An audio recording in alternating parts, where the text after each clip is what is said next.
नमस्कार, YouTube channel agriculture नेपालमा तपाईलाई स्वागत छ। यो च्यानलमा हामी नेपालमा हुने कृषि तथा पशुपालनका विषयमा सूचना र जानकारी तपाईलाई दिने गर्छौं। सम्पूर्ण दर्शक महानुभावलाई हार्दिक नमस्कार। यहाँ चाहिँ एकदमै व्यवस्थित तरिकाले चाहिँ कुखुरा पालन, त्यसैगरी हाँस पालन र माछा पालन गरिएको छ। शुभकामना अर्गानिक कृषि हाउसमा हामी छौँ। शुभकामना अर्गानिक कृषि फर्मको सञ्चालक हुनुहुन्छ राजबहादुर शाह। हामी उहाँसँग पनि कुराकानी गर्नेछौँ। त्यसैगरी यहाँको सुन्दर वातावरण हामी तपाईहरुको माझमा देखाउनेछौँ। कार्यक्रम अन्त्यसम्म हेरिदिनुहोला। यदि हाम्रो च्यानलमा तपाईँ नयाँ हुनुहुन्छ भने कृपया सब्स्क्राइब गर्न नबिर्सनुहोला। दर्शक महानुभावहरू, एकजना युवा हुनुहुन्छ जसले चाहिँ यत्रो लगानी गरेर जुन खालको यो फर्म सञ्चालन गरिरहनु भएको छ। आज हामी यो फर्मको बारेमा चाहिँ कुराकानी गर्छौँ। तपाईलाई हार्दिक स्वागत छ। नमस्कार। यहाँलाई पनि सम्पूर्ण दर्शकहरूलाई पनि हार्दिक स्वागत गर्न चाहन्छु। मैले सञ्चालन गरेको त स्थापना गरेको 3 वर्ष अगाडि, झन्डै 3 वर्ष अगाडि सञ्चालन गरेको र अहिले चाहिँ म यहाँ चाहिँ होल टाइमर जस्तै एकदम प्रत्यक्ष रूपमा आफै खटिएर काम गरिरहेको छु। पहिला चाहिँ विगतमा 2 वर्ष जति मैले अरू काम गर्ने साथीहरू राखेर मेरो घर परिवारले गर्नुहुन्थ्यो भने यसलाई व्यवस्थित गर्नका लागि मैले चाहिँ 1 वर्षको समयबाट म लगातार म यही मुख्य चाहिँ पेशा नै बनाएर यो यसमै लागिरहेको छु। यहाँ के छ अलिकति भन्दिनु न यो फर्मको बारेमा?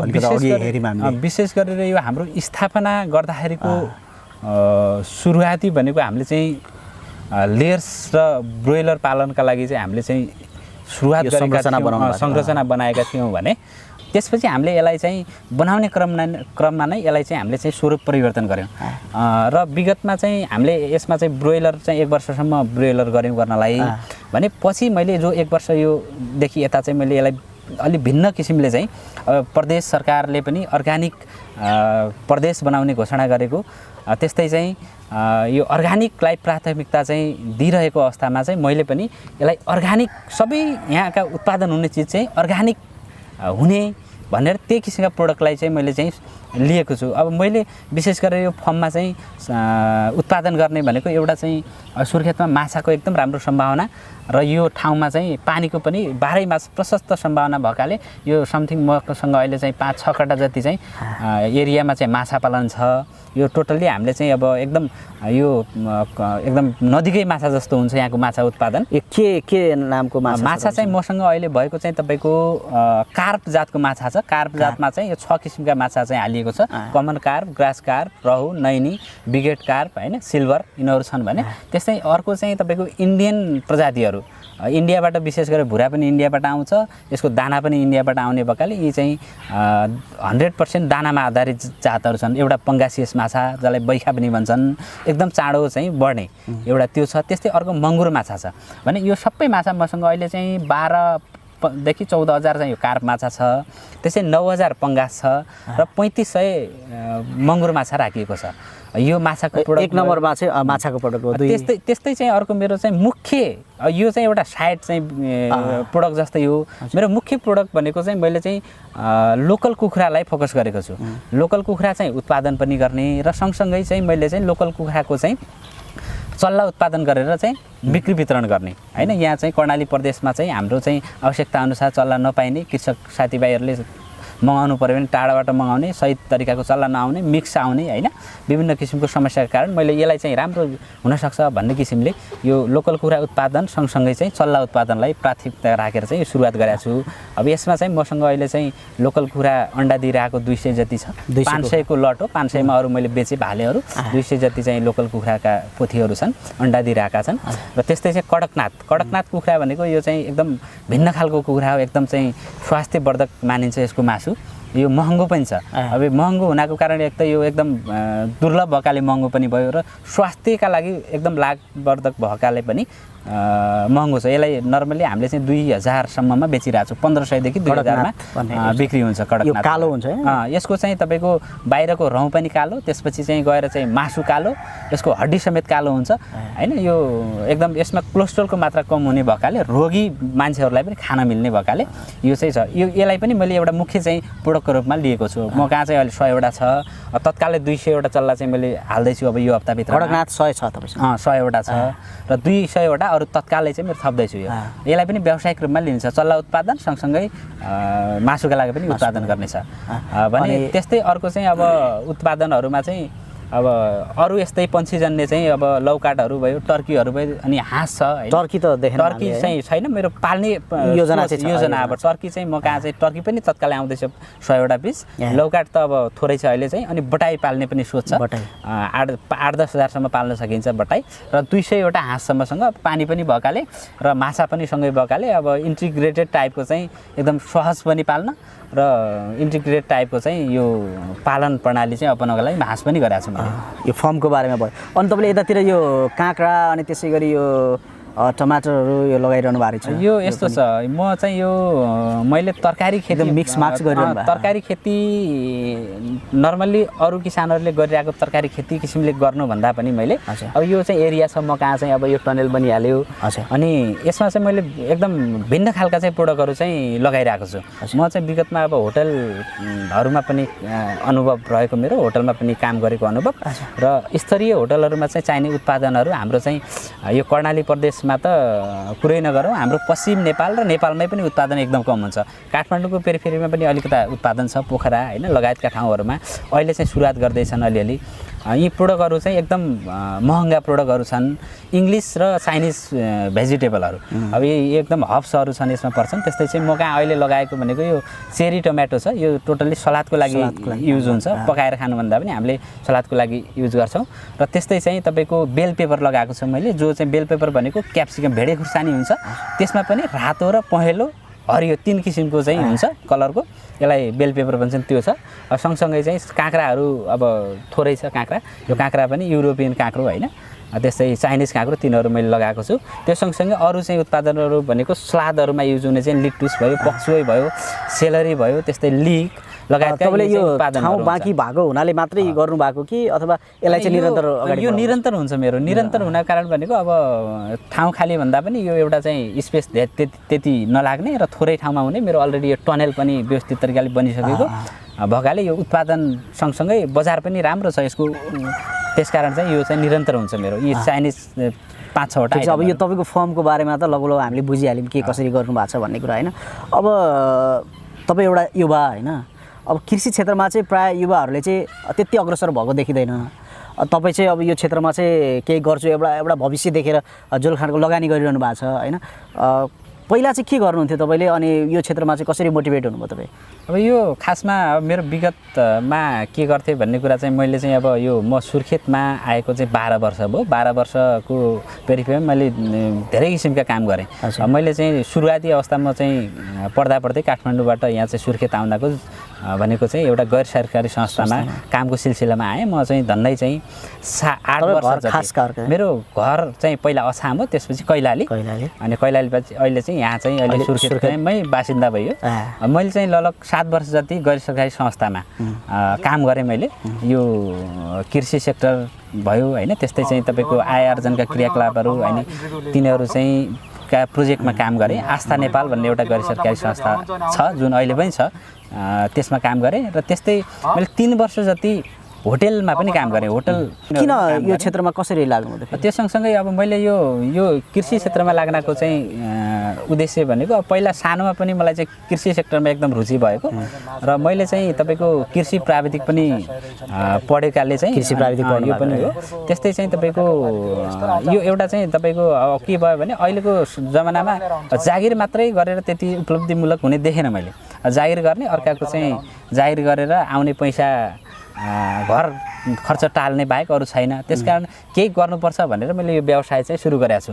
अब त्यस्तै चाहिँ अब यो व्यवसायमा रह्यो भने अरू 2-4 जनाले रोजगारी पनि पाउने होइन, आफ्नो सँगसँगै भन्ने यसको भविष्य चाहिँ तपाईँ भविष्य चाहिँ छ। अनि जस्तो लगानी चाहिँ कति जति लगानी गर्नु? लगानी अब मेरो सुरुवाती चरणमा मैले लगानी गरेको चाहिँ 3 वर्ष अगाडि मैले 20 लाखबाट सुरुवात गरेको हो। यो चाहिँ 2-3 वर्ष अगाडि मैले चाहिँ एउटा पार्टनरसिपमा सुरुवात गरेको थियौँ खासमा। 20 लाखदेखि 20 लाखदेखि। अब कम पैसाले सुरुवात हुँदैन यस्तो? कम पैसाले पनि हुन्छ। जस्तै अहिले तत्कालै यो नर्मली मेरो चाहिँ अब धेरै सेक्टर यो भएकाले चाहिँ धेरै लाग्ने हो। जस्तै तपाईँले कुखुरा मात्रै लोकल कुखुरा मात्रै पालन गर्न चाहनुभयो भने तपाईँसँग जग्गा छ भने भयो, नभए लिजमा लिएर पनि गर्न सक्नुहुन्छ। तपाईँले 1 लाख जतिमा सुरु गर्न सक्नुहुन्छ। थोरै ल तपाईँको 200-300 एउटा हाल्नुहोस् होइन, एउटा सानो खोर बनाउनुहोस् होइन। त्यो वरिपरि चाहिँ कम्पाउन्ड गर्नलाई तपाईँको 10-15 हजारले पुगिहाल्छ। त्यसरी पनि गर्न सकिन्छ, नगर्न सकिने भन्ने होइन।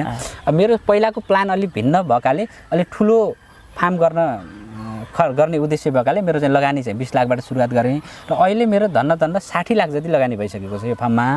अझ पनि लगानीकै क्रममा छु। मेरो चाहिँ यो लगानी गरेर फेरि कृषि पेसामा के छ भने तत्कालै लगानी गरेर 1 वर्षमा रिटर्न खोज्छु भन्ने किसिमले लाग्यो भने यो चाहिँ यसबाट चाहिँ मान्छे सफल छैन, सम्भव पनि छैन। त्यसकारण चाहिँ अलिकता पर्खिने धैर्यता हुनु पर्यो र लगनशीलता हुनु पर्यो र अलिकता चाहिँ आफै कसिने, आफै चाहिँ तपाईँको प्रत्यक्ष रूपमा लागेन भने हुँदैन। त्यसकारण चाहिँ यसमा धैर्य पनि हुनु पर्यो, अलिकता चाहिँ मेहनती पनि हुनु पर्यो होइन। र अलिकता चाहिँ तपाईँको समय दिएर लाग्ने हो भने कृषि व्यवसाय कृषक हाम्रो यो नेपाली परम्परा के छ भने एउटा किसान भएर काम गर्ने भन्ने छ। खासमा अब के हुनु पर्यो भने हामी किसान मात्र भएर भएन, एउटा कृषि उद्यमी भएर काम गर्नु पर्यो। कृषि उद्यमी भएर काम गऱ्यो भने बल्ल चाहिँ नेपाललाई केही आर्थिक टेवा पुग्न सक्छ होइन। त्यही हामीले सबै चिज गर्ने, गाई पाल्ने, एउटा भैँसी पाल्ने, एउटा चाहिँ बाख्रा पाल्ने, 2वटा कुखुरा पाल्ने तरिकाले हुँदैन। अब यसलाई निर्वाहमुखी नगरेर यसलाई व्यवस्थित तरिकाले व्यवसाय परिणाममुखी चाहिँ कृषि गर्नु पर्यो होइन। त्यसकारण चाहिँ यो मेरो लगानी भनेको अब यसलाई चाहिँ मैले इको फ्रेन्डली चाहिँ यो फार्म बनाउन खोजिरहेको छु होइन। त्यस्तै तपाईँको एग्रो रिसोर्ट टाइपको अब यहाँ चाहिँ मैले यसलाई चाहिँ अलिक व्यवस्थित तरिकाले, यो चाहिँ एकदम गाउँ पनि छ, सहरबाट नजिक पनि भएकाले अलिक व्यवस्थित तरिकाले अझ यसलाई चाहिँ तपाईँको यहीँ तपाईँको मान्छेहरू आएर यो लोकल परिवारको स्वाद लिने किसिमको पनि अब रेस्टुरेन्टको पनि कल्पना गरिरहनु भएको छ। रेस्टुरेन्ट जस्तो यो लोकल कुखुरा कहाँबाट ल्याउनु भयो, कसरी? यो लोकल कुखुरा चाहिँ मैले ल्याएको पाल्पाबाट ल्याएको छु, ल्याएँ सुरुमा। अब म कहाँ चाहिँ अब उत्पादन सुरु भएको छैन यो चल्ला, अब तत्कालै मेरो यो महिनाबाट उत्पादन सुरु हुन्छ। अहिले चाहिँ अब यो एकदम सबै ठाउँमा नेपालमा चाहिँ जताततै अहिले पाइन थालेको छ होइन। मैले चाहिँ पाल्पाबाट ल्याएर यो हालेको छ। त्यस्तै हाँस चाहिँ मैले यो चाहिँ सर्लाहीबाट ल्याएको, यो तराई क्षेत्रमा हाँस चाहिँ बढी चाहिँ पालन गरिने भएकाले हाँस सर्लाहीबाट ल्याएको छु। यिनीहरू चाहिँ अब कडकनाथ चाहिँ तपाईँको इन्डियाबाट आउने हो यो ब्रिड चाहिँ। यो पाल्पाको साथीले नै ल्याउनु भएको थियो, त्यही अवस्थामा मलाई पनि 100 पिस जति उहाँले दिनुभएको थियो होइन। अनि अहिले चाहिँ तपाईँसँग यो हाँस अनि त्यसपछि यो कुखुराहरू गरेर सबै सङ्ख्यात्मक हिसाबले कति छ? अब मसँग अहिले चाहिँ 200वटा हाँस छ, त्यस्तै चाहिँ कुखुरा चाहिँ 800 जति छ। 800 कुखुरा यो छ। अनि के बेची पनि रहनु भएको छ यसलाई?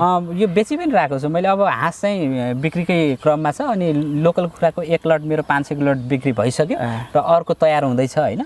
अनि जस्तो अब तपाईँको कुराकानी गरिरहँदाखेरि मासिक इन्कम कति हुन्छ भनेर के छ? अब यस्तो छ यो व्यवसायमा अरू ट्रेडिङ बिजनेस जस्तो ठ्याक्कै मासिक रूपमा यति आउने उति आउने ठ्याक्कै देखिन्छ भने यसमा चाहिँ अलिक भिन्न फरक छ। यसमा चाहिँ लगानी पनि भइरहने, आम्दानी पनि भइरहने होइन। भएकाले ठ्याक्कै यति भन्ने छैन। मेरो चाहिँ अहिले चाहिँ मेरो यो लोन पनि भएकाले मासिक रूपमा चाहिँ अब 50-60 हजारको किस्ता तिर्ने अवस्थामा मैले चाहिँ धानिरहेको छु, घर खर्च चलिरहेछ होइन। 50-60 हजार जति मासिक चाहिँ आम्दानी आर्जन भइरहेको छ। 60 हजार। अब यसमा कस्तो छ भने कृषि व्यवसायमा चाहिँ जस्तै हामीले परम्परागत रूपमा पनि हेर्ने हो भने धान खेती गर्थ्यौँ, गहुँ खेती गर्थ्यौँ, त्यस्तै मसुरो गर्थ्यौँ होइन, मकै गर्थ्यौँ भनेपछि त्यो मासिक रूपमा कति आउँछ भन्ने त्यसबाट छैन कि। यसमा ढ्याक्कै वर्षको एकचोटि उत्पादन हुन्छ अनि त्यसमा चाहिँ सट्टै ल धान बेच्यो, बेची पनि रहनु भयो होला नि त यो कुखुराहरू त। कुखुरा भनेको फ्याटफुट्ट बिक्री हुने मासिक रूपमा भयो होइन। जस्तै मेरो माछा छ, अब योचोटि मेरो 7-8 लाखको माछा भनेको यो 3-4 महिनामै आउँछ। यसलाई चाहिँ अब मासिक रूपमा एभरेजमा लिने हो भनेको वार्षिक वर्षको लास्टमा गएर क्याल्कुलेसन गऱ्यो भने मानौ अब वर्षको एउटा सरदर गराउन सरदर मेरो चाहिँ वर्षमा कारोबार चाहिँ मैले गर्ने चाहिँ 30-35 लाखको कारोबार गर्छु होइन। अब यसमा बचाउने भनेको चाहिँ 8-10 लाख रुपियाँसम्म बचाउन सकिन्छ अब अहिलेको अवस्थामा। अब यो विगतमा चाहिँ मेरो त्यति राम्रो भएन। 1 लाख लाखको हाराहारीमा चाहिँ मान्छे बचाउन सकिन्छ हाराहारीमा यो मेरो अहिलेको चाहिँ प्लान अनुसार त्यति बचाउन सकिने अवस्था छ।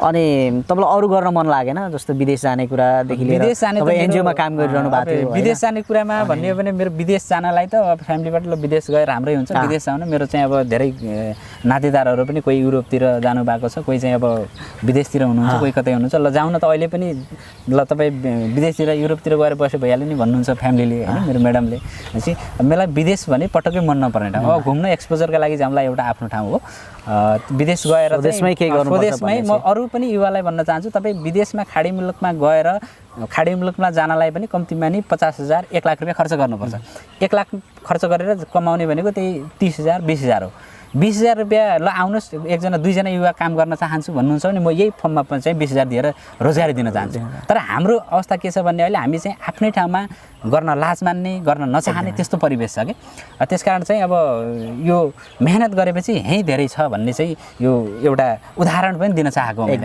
अनि त्यस्तै एनजिओमा पनि काम गरेँ मैले होइन एनजिओमा त्यस्तै होटल सेक्टरमा बिजनेसमा पनि काम गरेँ अब अरू पनि बिजनेस गर्न सक्थेँ मैले अरू पनि अब ट्रेडिङ बिजनेस पनि गर्न सक्थेँ होइन त्यो अब सुखको व्यवसाय पनि छ छनलाई योभन्दा तर मेरो चाहिँ एउटा इन्ट्रेस्टको कुरा भएकाले होइन रुचिको विषय भएकाले अलिकति केही गरेर देखाउनुपर्छ भन्ने भएकाले यो व्यवसाय चाहिँ मैले छनौट गरेँ हो यो मौसमको हिसाबले लोकल कुखुरा पाल्नलाई कस्तो खालको टेम्परेचर भयो भने चाहिँ एकदमै फिट हुन्छ भन्ने यस्तो छ लोकल कुखुरालाई अरू कुखुरा जस्तो रोग चाहिँ धेरै रोग लाग्ने हुँदैन तथापि यो लोकल कुखुरालाई हामीले एउटा चाहिँ ध्यान दिनुपर्ने भनेको कुरा चाहिँ यो गर्मी मौसममा अलिकति बढी चाहिँ यसलाई चाहिँ असर पर्ने हुन्छ गर्मीले गर्दा टेम्परेचर बढी हुन्छ त्यो अवस्थामा चाहिँ जुनसुकै हामी मान्छेलाई त गाह्रो हुन्छ भने यिनीहरूलाई पनि गाह्रो नहुने कुरा छैन त्यो अवस्थामा यिनीहरूलाई बढी लाग्ने रोग भनेको चाहिँ फलफक्स भन्ने एउटा रोग छ जो चाहिँ यसको चाहिँ सिउरदेखि बाहिर चाहिँ मुखसम्म पाक्ने रोग चाहिँ यो बढी देखिन्छ त्यस्तै अरू चाहिँ यसको व्यवस्थापनका कमी कमजोरी जस्तै हामीले चाहिँ व्यवस्थापन चाहिँ खोर धेरै चिसो भयो पानीमा भिजाइयो भने लाग्ने रोग कक्सिडियोसिसहरू लाग्न सक्छ त्यस्तै गम्बार लाग्न सक्छ त्यो एकदम कम लाग्छन् मुख्य भनेको गर्मी समयमा यसको चाहिँ एउटा उत्पादन पनि कम हुने जस्तै हामीसँग चाहिँ फागुनसम्म यसको चाहिँ वेट चाहिँ 2 केजी छ भने चैत वैशाख जेठ आयो भने यो झन् घट्न थाल्छ गर्मीमा त्यसकारण यसको एउटा चाहिँ उत्पादन क्षमता पनि कम हुने र रोग पनि बढी हुने भएकाले त्यो अवस्थामा हामीले अलिक कम चाहिँ गर्नुपर्छ यसलाई कम मात्रामा गर्ने र जब चाहिँ हामीले चाहिँ जेट कट्छ अनि चाहिँ बढी चाहिँ यसलाई चाहिँ उत्पादन गऱ्यौँ भने फाइदा चाहिँ बढी लिन सकिन्छ उत्तम समय भने चाहिँ हामीले चाहिँ भदौदेखि पछिको चाहिँ समय भने अति उत्तम यो लोकल कुखुरालाई 12 मास गर्न सके पनि यो चाहिँ 3 महिनामा चाहिँ गर्मीमा अलिकता समस्या हुन्छ नेपालको सन्दर्भमा चाहिँ जुनसुकै ठाउँमा पनि सहज रूपमा गर्न सकिन्छ नेपालमा जुनसुकै ठाउँमा पनि तराईदेखि चाहिँ तराईमा पनि गर्न सकिन्छ तराईदेखि पहाडसम्म जताततै हुन्छ अब हिमाली क्षेत्रमा अलिक गाह्रो छ होइन नभए चाहिँ जताततै लोकल कुखुरा पाल्न सहज छ अब रोग लागिहाल्यो भने चाहिँ के गर्नुहुन्छ रोग लाग्यो भने चाहिँ अब विशेष त हामीले चाहिँ अब आफूलाई ज्ञान छ भने आफूले पनि केही कुरा थाहा हुन्छ होइन जस्तै त्यसलाई चाहिँ तपाईँको चिरफार परेर हेर्न पनि सकिन्छ बाहिरी सिम्पटमहरूबाट पनि थाहा हुनसक्छ होइन भने हामीले चाहिँ अब प्राविधिकहरूलाई देखाएर पोस्टमार्टम गरेर के रोग हो त त्यसको चाहिँ यकिन निदान गरेर मात्रै त्यसको चाहिँ ट्रिटमेन्ट गर्नुपर्छ यो लोकल कुखुरामा मैले चाहिँ भन्ने के छ भने अब रोग लाग्यो भने त्यसलाई चाहिँ सबै कुखुरालाई औषधि दिने एन्टिबायोटिक दिने चलन छ त्यो भनेको चाहिँ प्रभावकारी होइन यो लोकल कुखुरालाई हामीले एन्टिबायोटिक दिन थाल्यो भने के को अर्ग्यानिक एन्टिबायोटिक लेस बनाउनु पऱ्यो कि त्यसकारण रोगी भएको कुखुरासम्म त्यसलाई छुट्याएर छुट्टै राख्ने अनि त्यसलाई मात्र औषधि दिउँ होइन बचाउनु छ भने नभए चाहिँ त्यति रोग लाग्दैन त्यसै भनेपछि तपाईँले पानीमा औषधि बिना नै प्रयोग गरिरहनु छैन हामीले मैले चाहिँ दिने चाहिँ पटक्कै औषधि युज गर्दैन यसमा कुनै पनि औषधि युज हुँदैन अब कुनै रोग लागिहाल्यो भने धेरै ठुलो रोग छ भने त्यो अवस्थामा छुट्याएर चाहिँ गर्नुपर्छ होइन अहिलेसम्म मेरो त्यस्तो प्रकोप देखिएको अवस्था छैन अब यसमा लोकल कुखुरामा प्रकोप चाहिँ हुँदैन एकदम कम हुन्छ र यसको समस्या भनेको चल्ला हुर्काउनु हो होइन एक हप्तासम्मको चल्ला हुर्काउनु अलिकति समस्या हुन्छ धेरै चल्ला छ भने 1000-1500 चल्ला छ भने कुल्चिएर मर्ने सम्भावना हुन्छ त्यति मात्रै गाह्रो हो यो चिसो समयमा त्यो पनि नभए प्राविधिक हिसाबले यो पाल्न एकदम सहज छ अब बजारको समस्या चाहिँ मलाई चाहिँ यो बजारको समस्या त्यति लाग्दैन अब लोकलको मात्रै पल्लो खोरमा छ भने त्यो लोकलसँग अर्को कुरा क्रस हुँदैन यतापट्टि कालो कडकनाथ भएकाले कडकनाथसँग लोकल लाग्दियो भने त त्यो त क्रस भयो त्यसकारण चाहिँ भित्र अन्डा दिनेलाई थुनेर राखिएको छ भने अरूलाई बाहिर छ त्यसरी गरिएको छ अनि लोकल कुरा पाल्दाखेरि सकेसम्म हामीले जग्गालाई पनि एउटा प्लटिङलाई अलिकति व्यवस्थित तरिकाले लेआउट गरेर प्लानिङ गरेर पाल्नुपर्छ घाँसको लागि घाँसको व्यवस्था गर्नका लागि चाहिँ 2वटा प्लट बनाउने होइन एउटा चाहिँ 10-15 दिन एक ठाउँ छोड्ने होइन 10-15 दिन चाहिँ यताको घाँस सकिन्छ त्यसपछि अर्को प्लटमा छोड्ने त्यो किसिमले गर्नुपर्छ त्यसलाई चाहिँ घाँसको परिपूर्ति हुन्छ होइन अलिक व्यवस्थित तरिकाले हुन्छ त्यो गर्नुपर्छ अनि अब हाम्रो कर्णाली सरकारकै कुरा गरौँ सरकार पनि अर्ग्यानिकको खोजीमा छ होइन अर्ग्यानिक उत्पादन गर्नुपर्छ, अर्ग्यानिक कृषकहरूलाई चाहिँ प्राथमिकता दिनुपर्छ भन्नेमा चाहिँ सरकार लागिरहेछ। सरकारबाट केही सहयोग पाउनु भएको छ अथवा चाहिँ के छ, समन्वय कस्तो छ तपाईँको? यस्तो छ, समन्वयको कुरा चाहिँ अब हामीले चाहिँ नर्मल्ली चाहिँ मैले चाहिँ किसान साथीभाइहरूलाई म जस्तै युवालाई भन्ने के हो भने अब सरकारले आएर नै यहाँ गर्नुहोस् भनेर चाहिँ दिने अवस्था हाम्रो नेपालमा छैन। तर त्यो कुनै अरू देशमा भइरहेको अवस्था छ उनीहरूलाई भनेपछि हामीले चाहिँ कहाँ के भइरहेको छ, कुन सरकारले के गरिरहेको छ भनेर हामीले खोजी नीति गर्नुपर्ने हाम्रो चाहिँ आफ्नै दायित्व पनि हो त्यो मलाई लाग्ने। हामीले तिरेको कर छ, हाम्रो तिरेको कर चाहिँ काम नगरेका किसानहरूले पनि पाइरहेका छन्, किसान बनाउँदाहरूले। त्यस कारण हामीले चाहिँ नाममा अरूले पनि पाइरहेका छन्। त्यस कारण हामीले चाहिँ खोजी नीति गर्नु पर्यो।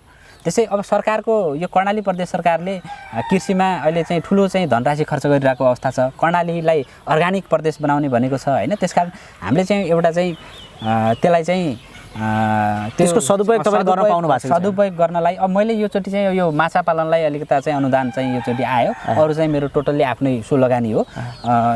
कति सरकारको छ यसमा मलाई चाहिँ लगभग 3 लाख रुपियाँ चाहिँ 3,95,000 रुपियाँ दिनुभएको थियो माछा पालनको लागि, माछालाई व्यवस्थित गर्नका लागि होइन। अरू चाहिँ मेरो कुनै सेक्टरमा त्यस्तो अनुदान आएको छैन, माछालाई चाहिँ आएको छ होइन। व्यावसायिक रूपमा लाग्ने कृषकहरूलाई, व्यावसायिक रूपमा लाग्ने उद्यमीहरूलाई त्यसमा चाहिँ अब सफ्ट लोनको कुरा छ होइन, त्यसमा सहयोग गर्यो।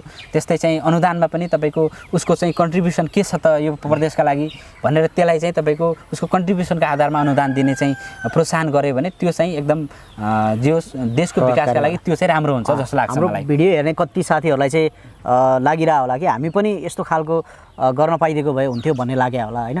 त्यस्ता साथीहरूलाई चाहिँ के भन्नुहुन्छ तपाईँ? यस्तो छ, अब सबैभन्दा पहिला चाहिँ अब उहाँहरूलाई चाहिँ आफ्नो चाहिँ रुचिको विषय के हो त्यो चाहिँ पहिचान गर्नु पर्यो होइन। अब रुचि नै छैन, एउटा चाहिँ म गर्छु कि देखासिकीमा गर्छु कि भनेर लाग्ने हो भने तपाईँहरू नलाग्नुहोस् भन्छु म। अब लगानी गर्नुहुन्छ, ल 1 लाख लगानी गर्नुहोस् या 2 लाख लगानी गर्नुहोस् या 10 लाख गर्नुहोस्, तपाईँलाई इन्ट्रेस्टको विषय छैन, कसैको देखासिकीमा लाग्नुहुन्छ भने त्यो चाहिँ सफल हुँदैन।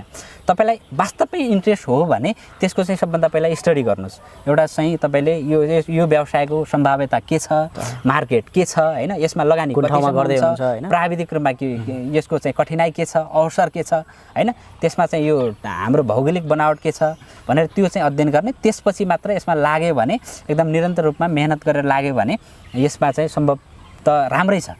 अनि स्वरोजगार भइन्छ होइन, 2-4 जनालाई रोजगारी दिने अवस्था पनि छ। राम्रो छ यो व्यवसाय चाहिँ। कृषि व्यवसायमा लाग्यो भने कृषिलाई चाहिँ उद्यमशीलतामा चाहिँ हामीले चाहिँ जोडेर लिएर जानु पर्यो। अब यसलाई चाहिँ कृषि व्यवसाय मात्र नभनेर यसलाई चाहिँ एउटा उद्योगका रूपमा लिएर व्यावसायिक रूपमा चाहिँ यसलाई अगाडि बढायो भने केही साथीहरूले चाहिँ हुन्छ नि तपाईँसँग डाइरेक्ट सम्पर्क गर्न चाहनुभयो भने के छ, नम्बर उपलब्ध गराउन सक्नुहुन्छ? मेरो चाहिँ फेसबुक पेजमा चाहिँ शुभकामना एग्रिकल्चर हाउस भनेर फेसबुक पेज पनि छ। फेसबुकमा शुभकामना एग्रिकल्चर हाउस। त्यस्तै चाहिँ अब कसैले चाहिँ यो व्यवसायका बारेमा चाहिँ जान्न चाहनुहुन्छ, मेरो कन्ट्याक्ट नम्बर त्यही फेसबुकमा पनि छ। तथापि कसैलाई चाहिन्छ भने मेरो 985880 80303 मेरो नम्बर हो। यसमा चाहिँ कल आइरहेको हुन्छ। सकेसम्मको मैले चाहिँ आफूले जानेको चाहिँ कुरा चाहिँ उहाँहरूलाई प्रत्यक्ष रूपमा दिइरहेको हुन्छु, सल्लाह दिइरहेको हुन्छु होइन। अब कतिपय दैनिक रूपमा यहाँ एक्सपोजरको रूपमा चाहिँ आइरहनुहुन्छ, यो के पाल्ने, कति पाल्ने, कस्तो छ भनेर आइरहनु भएको छ होइन। उहाँहरूलाई पनि मैले जानकारी दिइरहेको हुन्छु होइन।